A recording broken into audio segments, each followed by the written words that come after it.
Number 9.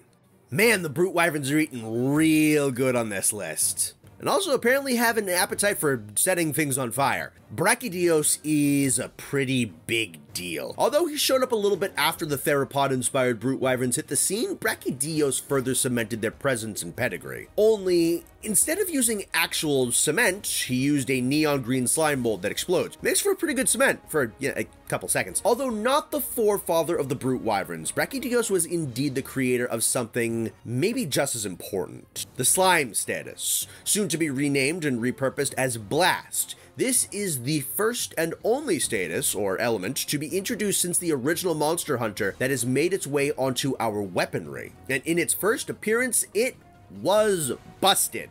Look up either the term Kelbibo or Grongigas for clarification. And you didn't even need the best slime weapons in Tri-Ultimate to obliterate just about every monster that game had to offer. And although slime was eventually toned down for Monster Hunter 4, it had a new role, diversifying and improving Monster Hunter's cast of fire-wielding monsters and granting them new methods of obliterating and incinerating, now with a whole lot more bang. You know what monsters wield Blast? You know what monsters Brachydios helped create simply by existing? Hellblade Glavenus, Dodogama, Somnicanth, Pyrarachna, Molten Tigrex, Magna Malo. Brachydios has had an influence over 2 other whole flagships, one of which reinterpreted his blast mechanic into his own Hellfire. Even Crimson Fatalis was improved through the implementation of Blast brought on by Brachydios. My favorite monster of all time, Teostra, was entirely redefined and overhauled in magnificent fashion by being granted a fire and blast state, which completely and utterly changed him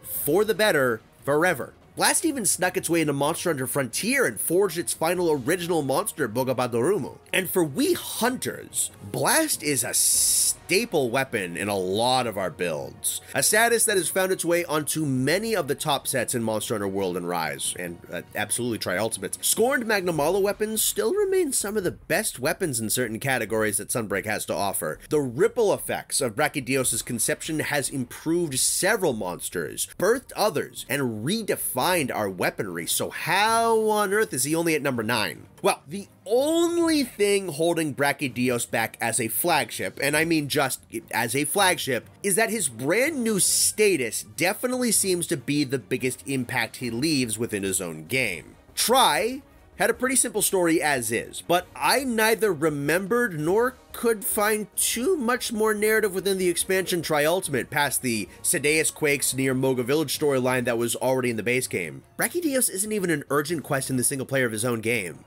He's a key quest. I'm pretty sure Zinogre is the urgent quest to get into Village 9-star. There's not a ton of build up to him. Not really a plethora of myths and legends or recent stories and encounters with him that I could find. He's a really, really good monster in his own right, but he appears to be predominantly Tri-Ultimate's flagship for the sake of being the vehicle for Slime, and eventually Blast in the series. Not so much because he is Brachydios. And I suppose it could be argued that the transformation of Slime into Blast and the retooling of it into an explosion status makes it a little less unique, but I think the benefits to the monster roster far outweigh the negatives, and Brachydios' new enhanced version of Slime in Iceborne, now dubbed Blast Scourge, reaffirms that he is the undisputed king of the status, and it was a nice gesture towards him, even if Blast Scourge is a colossal pain in the neck to get off yourself without Blast Negate. Needs to be repeated that Brachydios is a fantastic monster in his own right,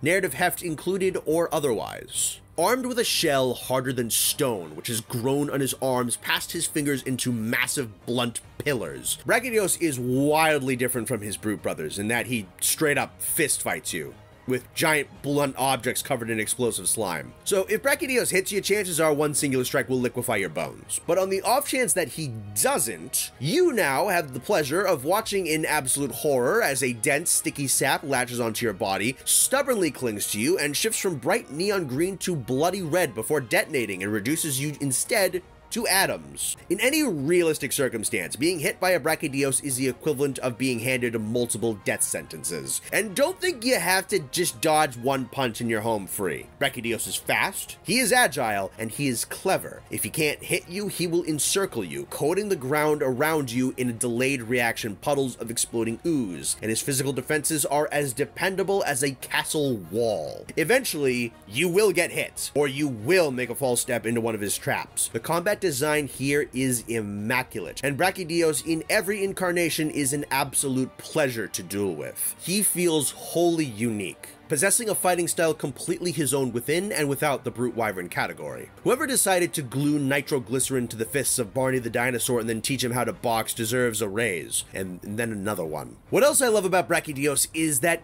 he's not totally conventionally cool. The last 3 entries on this list were unadulteratedly cool monsters. Sleek and tough and badass and all that goodness. And Brachydios is indeed very cool, but he's also kind of dorky. He's a purple dinosaur with a pompadour with the Monster Hunter equivalent of those Hulk fist toys we had in the early 2000s perpetually fused to his arms. He primes his slime mold with his own saliva, meaning he occasionally has to stop fighting you so he can lick his hands and then rub his horns with his licked hands. He's incredibly expressive with bright emotive red eyes and a green tinged tongue hanging out of his mouth. And again, he's a dinosaur who punches you. He is unapologetically goofy and dorky whilst also being absolutely terrifying, and I love him for it. As the old saying goes, float like a butterfly, sting like a Panzerschreck.